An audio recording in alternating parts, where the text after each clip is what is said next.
بالله من الشيطان الرجيم رب اشرح لي صدري يسر لي أمري واحلل عقدة من لساني يفقهوا قولي رب ادخلني مدخل صدق واخرجني مخرج صدق واجعل لي من لدنك سلطانا نصيرا وقل جاء الحق وزهق الباطل إن الباطل كان زهوقا صدق اللہ العظیم۔ بسم اللہ الرحمن الرحیم۔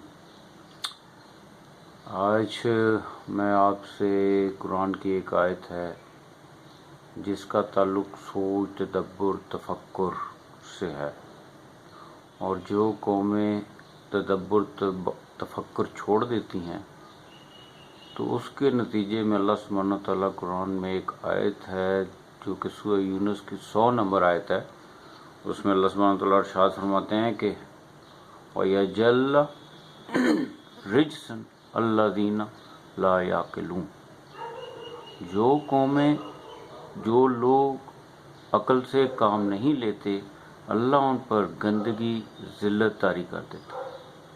ہماری ناکامی کی وجہ مال و دولت کی کمی نہیں ہے، بلکہ عقل، سوچ کا استعمال نہ کرنا، قوم کو جہالت میں رکھنا اور جاہل نظریات کو پروموٹ کرنا۔ چنانچہ ہمیں عقل، تدبر، تفکر پہ جب تک ہم غور نہیں کریں گے، ہم یہ ذلت اور ناکامی کی زندگی سے باہر نہیں آ سکیں گے۔ اگر معاملہ پیسوں کا ہوتا، مال کا ہوتا، تو آج جتنا مال، پیسہ مسلمان ممالک کے پاس ہے، اس کے باوجود وہ خوار ہو رہے ہیں کیونکہ یہ لوگ عقل سے کام نہیں لیتے۔